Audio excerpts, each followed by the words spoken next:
Do you seek a natural wonder that is truly exhilarating? Or one whose existence befuddles all?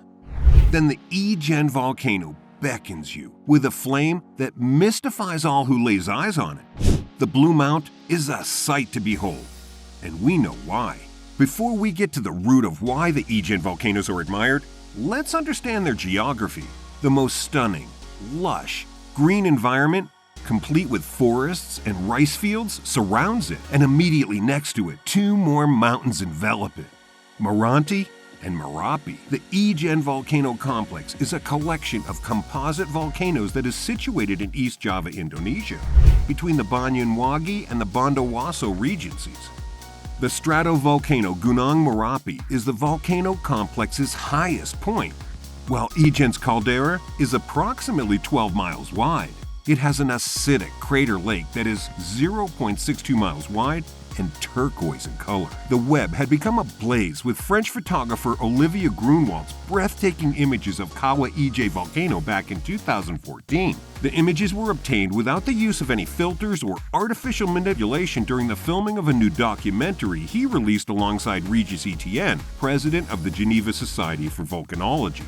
They highlight the volcano's incredible electric blue glow. When Grunwald first visited the volcano in 2008 with an Indonesian guide, Ijen told him about the occurrence. He was inspired by the notion of photographing the sulfur miners on the mountain at night after seeing Ijen's image of a child miner's silhouette surrounded by the blue glow. His curiosity has made Indonesia a top destination for tourists. So what's the Blue Fire Mount? Tourist numbers have surged when National Geographic published an article about Ijen's electric blue flame. However, midnight hiking trips are a more modern presentation of the long-known phenomena. To get to the crater's rim, it takes 2 hours of hiking. From there, it takes another 45 minutes to get to the crater's brink. So what are the 16-foot-high flames, or lava, that we're flocking to go see? Within the crater is sulfur, sulfuric gas, which can burn at temperatures of up to 600 degrees Celsius, or 1,112 degrees Fahrenheit, is what causes the blue fire.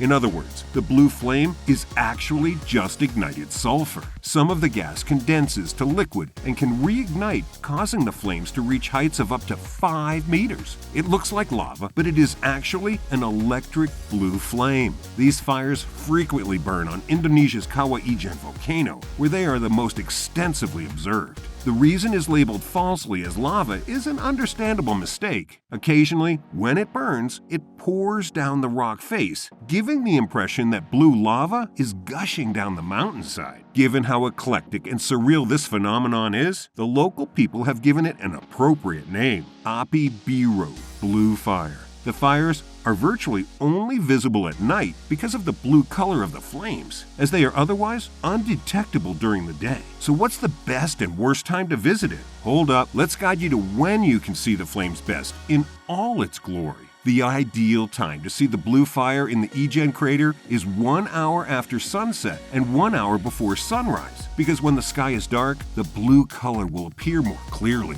The blue fire will be reduced in size around 5 a.m. because the sun will begin to rise. So don't go too late because the blue fire will be reduced and cannot be seen. And if you're already booking tickets, we'd advise traveling from April to November. These are the best months to see the blue fire phenomenon because the season is relatively dry. From the end of December through March, there will be more rain starting in the morning and lasting until the evening. So if you're okay being cold, wet, and uncomfortable, then why not? The Ijen crater has less intense fog from December to March. Visitors may therefore see the blue lake and the blue fire without fog obscuring their view. Take note of what to bring if you come to see it. Now, we're talking corrosive sulfuric gas and flames, so let's tread with caution. Headlamps or hand torches are a definite item to carry. We suggest using headlamps to keep your hands free. Feel free to pack a torch too, in case the batteries of either gear die. Gloves, although it's not like you're knee-deep scooping sulfur up there, you should wear them to protect your hands from jagged rocks as you descend the crater. You need gas masks as protection from dense clouds of toxic chemicals like sulfur dioxide. Without a mask, you cannot survive in one's gases for a very long time.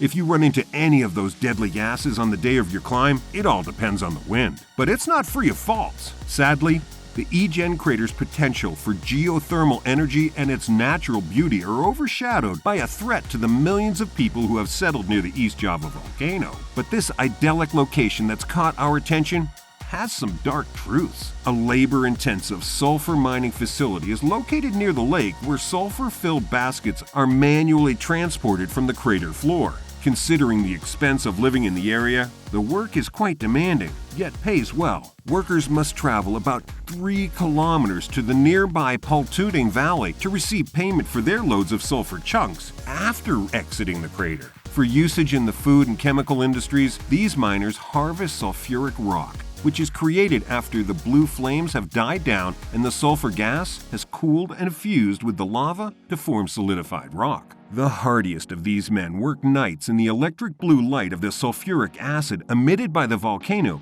to quadruple their limited wage, according to Grunwald. Some of the workers are youngsters who are doing whatever they can to assist their families. Hand-carried down the mountain, they sell their rock-filled baskets for around 680 Indonesian rupiahs per kilogram, or about 6 cents. Many people in a nation where the average daily wage is roughly $13 perform overnight shifts to boost their income. Over the length of a 12-hour shift, according to Grunwald, these night miners can mine and haul between 80 and 100 kilograms, or $5 to $6. The documentary was created in part to draw attention to these unfavorable working conditions by Grunwald and Ijen. The majority of the miners have health issues as a result of extended exposure to sulfur dioxide and other harmful chemicals and lack gas masks, which the photographers donned while shooting and gave to the miners afterward. Grunwald had only to spend 30 nights in the crater over the course of 6 journeys to realize how damaging the environment in these mines can be. He recalls losing a camera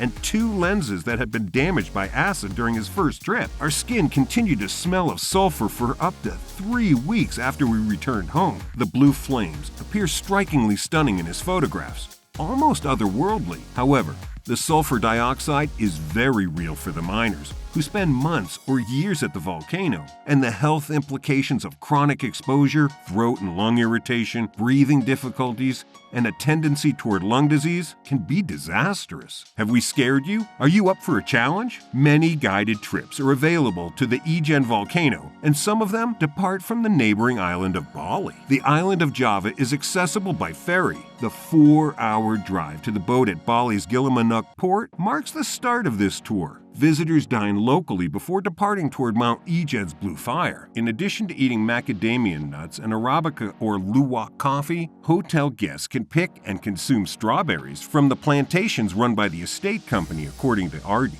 Another tourist activity in the region is river cruising along a 3-kilometer river that circles the Ijen crater. The stream empties into the upstream section of the Banyu Pahit River and is penetrated with very acidic crater water. The presence of 15 waterfalls adds excitement to the river journey. The river should be avoided at all costs because the water's acidity might irritate skin. By midnight, everyone will have made it to the mountain base. The group starts their 2-hour ascent to the summit at midnight. After spending another 40 minutes ascending to the summit, the group descends to the Ijen crater so that everyone can witness the volcano's stunning electric blue flames. With so much to offer, we're sure we've got you enticed enough. Given the security and safety that this trip necessitates, it's definitely a challenge worth exploring. Before the pandemic, 500 folks visited Kawah Ijen crater daily. Are you ready to be one of them?